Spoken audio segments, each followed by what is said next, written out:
ഇതൊരു ക്രൈസായി മാറുന്ന എപ്പോഴായിരുന്നു ഫാത്തിമയ്ക്ക്? കുട്ടിക്കാലം മുതലേ എനിക്ക് ഇതിനോട് താല്പര്യം ഉണ്ടായിരുന്നു. പക്ഷെ അന്നൊന്നും ജിമ്മിൽ ലേഡീസ് പോകുന്ന ഒരു സംഭവമില്ല. എനിക്കിപ്പോൾ 35 വയസ്സായി. അപ്പൊ എന്റെ കുട്ടിക്കാലം ഒന്ന് ആലോചിക്കാനേ ഉള്ളൂ. 35 വയസ്സായി? അതെ. 14 വയസ്സായ അമ്മയാണ്. അതെ. 12 വയസ്സ് ആ സമയത്ത് എൻ്റെ ഉമ്മയുടെ വീട് ഒരു ജിംനേഷ്യത്തിൻ്റെ ഓപ്പോസിറ്റ് ആയിരുന്നു. അപ്പോൾ ഞാൻ അവിടുത്തെ പോസ്റ്റർ കാണുമ്പോൾ ഞാനിങ്ങനെ നോക്കും. അപ്പോൾ വിചാരിക്കും അതുപോലെ 6 പാക്ക് ഉണ്ടായിരുന്നെങ്കിൽ. പിന്നെ കുറേ കാലം കഴിഞ്ഞു, വലുതായി, കല്യാണം കഴിഞ്ഞു, കുറേ ഇഷ്യൂസിലൂടെ കടന്നുപോയി. ഒരു സൈക്കോ ആയിരുന്നു ഹസ്ബൻഡ്. ചുമ്മാ ഉപദ്രവിക്കായിരുന്നു. മേലൊക്കെ ബെൽറ്റ് കൊണ്ട് അടിക്കാം, മുറിഞ്ഞ ഭാഗത്ത് മുളക് പൊടി തേച്ച് തരാം, ബ്ലേഡ് കൊണ്ട് മേലൊക്കെ വേറെ ഇടാം, അങ്ങനെയൊക്കെ ചെയ്യായിരുന്നു. അപ്പോൾ അതിൻ്റെ അടയാളങ്ങളൊക്കെ ഉണ്ട്, ഒക്കെ ഉണ്ട്. പ്രഗ്നൻ്റ് 8ാം മാസം വരെ അങ്ങനെ അടിച്ചുകൊണ്ടിരുന്നത്. പിന്നെ വീട്ടിലെത്തിയതിന് ശേഷമാണ് കുറച്ചുകൂടി അടിക്ക് കുറവുണ്ടായത്. പിന്നെയാണ് എൻ്റെ ആഗ്രഹം ഞാൻ മെല്ലെ പൊടി തട്ടി ഇടുന്നത്. അങ്ങനെ ജിമ്മിൽ ജോയിൻ ചെയ്യുന്നു. ഈ വർക്കൗട്ട് തുടങ്ങിയതിന് ശേഷം ഫസ്റ്റിൽ ഇങ്ങനെ കോമ്പറ്റീഷനിൽ പങ്കെടുക്കുന്ന വലിയ ആഗ്രഹമൊന്നുമില്ലായിരുന്നു. പിന്നെ 6 പാക്ക് ബോഡി മാറാൻ തുടങ്ങിയപ്പം കൂടുതലായിട്ട് കോൺഫിഡൻസ് കൂടി. ഫാത്തിമയെ പോലെ സുന്ദരിയാവാനും സുന്ദരനാവാനും ഒക്കെ നമ്മൾ ആഗ്രഹിക്കും. അതേപോലൊരു ബോഡി ഷേപ്പ് മെയിൻറ്റെയിൻ ചെയ്യണമെന്നുള്ളത് നമുക്ക് എല്ലാവർക്കും ആഗ്രഹം തോന്നും. പക്ഷെ അതിനപ്പുറത്തേക്ക് ഫാത്തിമയുടെ ജീവിത വഴി എന്ന് പറയുന്നത് അത്ര നല്ലതായിരുന്നില്ല. അതുകൂടെ മറികടന്നു വന്ന ഫാത്തിമയെക്കുറിച്ച് അറിയുമ്പോഴാണ് നമുക്ക് ഫാത്തിമ എന്ന് പറയുന്ന ആളുടെ സൗന്ദര്യം പൂർണ്ണമായും മനസ്സിലാക്കാൻ പറ്റുന്നത്. അതിനു വേണ്ടിയിട്ടാണ് കോഴിക്കോട് തൊണ്ടയാട് യോക്ക് ഫിറ്റ്നസ് സെൻ്ററിൽ വന്നേക്കുന്നത്.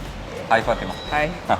ഈ ചന്തം കാണുമ്പോഴത്തേക്ക് നമ്മൾ വയറൊക്കെ പിടിച്ചു നോക്കിയിട്ട് ഞാനിവിടെ ഒന്ന് ഫിറ്റ്നസ് ട്രെയിനറോട് ചോദിച്ചത് എൻ്റെ ഈ വയറൊന്ന് കുറയ്ക്കാൻ പറ്റും. ഇതൊരു അസൂയാണ്. ഇതൊരു ക്രൈസായി മാറുന്ന എപ്പോഴായിരുന്നു ഫാത്തിമയ്ക്ക്? കുട്ടിക്കാലം മുതലേ എനിക്ക് ഇതിനോട് താല്പര്യം ഉണ്ടായിരുന്നു. പക്ഷെ അന്നൊന്നും ജിമ്മിൽ ലേഡീസ് പോകുന്ന ഒരു സംഭവമില്ല. എനിക്കിപ്പോൾ 35 വയസ്സായി. അപ്പൊ എന്റെ കുട്ടിക്കാലം ഒന്ന് ആലോചിക്കാനേ ഉള്ളൂ. 35 വയസ്സായി? അതെ. 12 വയസ്സ് ആ സമയത്ത് എൻ്റെ ഉമ്മയുടെ വീട് ഒരു ജിംനേഷ്യത്തിൻ്റെ ഓപ്പോസിറ്റ് ആയിരുന്നു. അപ്പോൾ ഞാൻ അവിടുത്തെ പോസ്റ്റർ കാണുമ്പോൾ ഞാനിങ്ങനെ നോക്കും. അതിലുണ്ടാവല്ലോ ലേഡീസും ജെൻസൊക്കെ ഉള്ള ഫോട്ടോ മാത്രം. അപ്പോൾ വിചാരിക്കും അതുപോലെ 6 പാക്ക് ഉണ്ടായിരുന്നെങ്കിൽ നന്നായിരിക്കും എന്നൊക്കെ വിചാരിച്ചിരുന്നു. പോകാൻ പറ്റില്ലാതോ. പിന്നെ കുറേ കാലം കഴിഞ്ഞു, വലുതായി, കല്യാണം കഴിഞ്ഞു, കുറേ ഇഷ്യൂസിലൂടെ കടന്നുപോയി. പിന്നെയാണ് എൻ്റെ ആഗ്രഹം ഞാൻ മെല്ലെ പൊടി തട്ടി ഇടുന്നത്. അങ്ങനെ ജിമ്മിൽ ജോയിൻ ചെയ്യുന്നു. ജോയിൻ ചെയ്ത സമയത്ത് ട്രെയിനറെ കണ്ടു, അവരോട് സംസാരിച്ചു. എനിക്ക് ആദ്യം പേടി ഉണ്ടായിരുന്നു. ലേഡീസ് പോയാൽ കൂടുതലായിട്ട് ബോയ്സിന്റെ മാതിരി ഇങ്ങനെ അവിടെ ഇവിടെയൊക്കെ അങ്ങനത്തെ ഒരു മോഡൽ ഫിസിക്കാണ്. നോക്കണം, സൗന്ദര്യം നോക്കണം, ബോഡി ഫിറ്റാണ് നോക്കണം, എന്നിട്ട് അതിനകത്ത് കിട്ടത്തുള്ളൂ. അപ്പം ടൈറ്റിൽ അടിച്ചിട്ടുണ്ട്.